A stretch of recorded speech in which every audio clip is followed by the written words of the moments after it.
ആലപ്പുഴ മാന്നാർ കൊലപാതകത്തിൽ കസ്റ്റഡിയിൽ വിട്ടുകിട്ടിയ പ്രതികളെ ഇന്ന് മൃതദേഹം കുഴിച്ചിട്ട സ്ഥലത്തെത്തിച്ച് തെളിവെടുത്തേക്കും. ഒന്നാം പ്രതിയും കലയുടെ ഭർത്താവുമായ അനിൽകുമാറിനെ ഇസ്രയേലിൽ നിന്ന് നാട്ടിലെത്തിക്കാനുള്ള നടപടികൾ തുടരുകയാണ്. അനിൽകുമാറിന്റെ ബന്ധുക്കളായ ജിനു, സോമരാജൻ, പ്രമോദ് എന്നിവരാണ് നിലവിൽ കസ്റ്റഡിയിലുള്ളത്. വിവരങ്ങളുമായി രഘുനാഥ് നാരായണൻ ചേരുന്നു.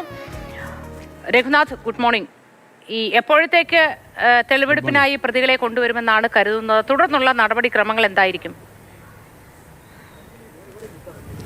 തെളിവെടുപ്പ് സംബന്ധിച്ച് അന്വേഷണ ഉദ്യോഗസ്ഥർ ഇതുവരെ ഒരു തീരുമാനത്തിലേക്ക് എത്തിയിട്ടില്ല. ഒരു പക്ഷേ ഇന്ന് ഉച്ചയോടുകൂടി അവിടെ സംഭവ സ്ഥലത്തെത്തിച്ച് തെളിവെടുക്കും, അല്ലെങ്കിൽ 6 ദിവസം കസ്റ്റഡിയിലുള്ളത് കൊണ്ട് ഏതെങ്കിലും ഒരു ദിവസമായിരിക്കും കൊണ്ടുപോകുക. അല്ലെങ്കിൽ മറ്റൊരു സാധ്യത എന്ന് പറയുന്നത് ഒന്നാം പ്രതിയായ അനിൽകുമാർ എത്തിയതിനു ശേഷം ഈ പ്രതികളെ എല്ലാം കൂടി ഇരുത്തി കുറിച്ച് വിശദമായി ചോദ്യം ചെയ്തിട്ടുണ്ട്. പല കാര്യങ്ങളും കണ്ടെത്തുന്നുണ്ട്. കാരണം ഒന്ന്, ഇവരെ കൂട്ടിക്കൊണ്ടുപോയ വാഹനം എങ്ങനെയാണ് കൊല ചെയ്യപ്പെടാൻ വേണ്ടി ഏതെങ്കിലും ആയുധങ്ങൾ ഉപയോഗിച്ചിട്ടുണ്ടോ എന്നുള്ള കാര്യങ്ങളിലൊക്കെ ഒരു വ്യക്തത വരുത്തേണ്ടതുണ്ട്. അതുകൊണ്ട് കാരണം ഈ തെളിവെടുക്കുക എന്ന് പറയുമ്പോൾ സ്വാഭാവികമായിട്ട് തന്നെ ഒരു ക്രൈം സീനിൽ കൊണ്ടുവന്ന് എങ്ങനെയാണ് കുറ്റകൃത്യം ചെയ്തത്, പിന്നെ ആയുധങ്ങളൊക്കെ വീണ്ടെടുക്കുക, അങ്ങനെയൊക്കെയുള്ളൊരു നടപടിക്രമത്തിൻ്റെ ഭാഗമായിട്ടാണ് തെളിവെടുക്കൽ നടത്തുന്നത്. പക്ഷേ ഈ കേസിൽ അങ്ങനെ നമുക്ക് പ്രത്യേകിച്ചൊന്നും അവിടെ നിന്ന് വീണ്ടെടുക്കാനില്ല. ആകെയുള്ളത് മൃതദേഹം എവിടെയാണ് കുഴിച്ചിട്ടത്, അങ്ങനെയൊക്കെയുള്ള കാര്യങ്ങളാണ്. അതുകൊണ്ട് എല്ലാ പ്രതികളെയും കൂടി അറസ്റ്റ് ചെയ്തതിന് ശേഷം മാത്രമേ ഒരു പക്ഷേ തെളിവെടുപ്പിന് കൊണ്ടുപോകുകയുള്ളൂ. ഈ കേസിൽ ഏറെ നിർണായകമെന്ന് പറയുന്നത് DNA പരിശോധനാ ഫലമാണ്.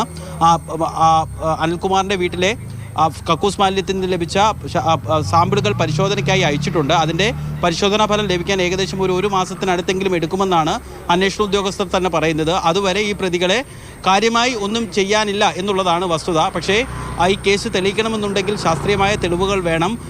കാരണം ദൃക്സാക്ഷി മൊഴികളൊക്കെ അല്ലെങ്കിൽ അന്നത്തെ സംഭവമായതുകൊണ്ട് ഏതെങ്കിലുമൊക്കെ ദൃക്സാക്ഷികൾ മുന്നോട്ട് വന്ന് പറഞ്ഞാൽ മാത്രമേ, അതായത് ഇവരെ കണ്ടിരുന്നു, ആ കാർ അവിടെ ശ്രദ്ധയിൽപ്പെടുന്നതൊക്കെ പറഞ്ഞാൽ മാത്രമേ അങ്ങനെ ഒരു ദൃക്സാക്ഷികളെ കിട്ടുകയുള്ളൂ. അങ്ങനത്തിലൊക്കെയുള്ള ഒരു വലിയ വെല്ലുവിളി അന്വേഷണ സംഘം നേരിടുന്നുണ്ട്.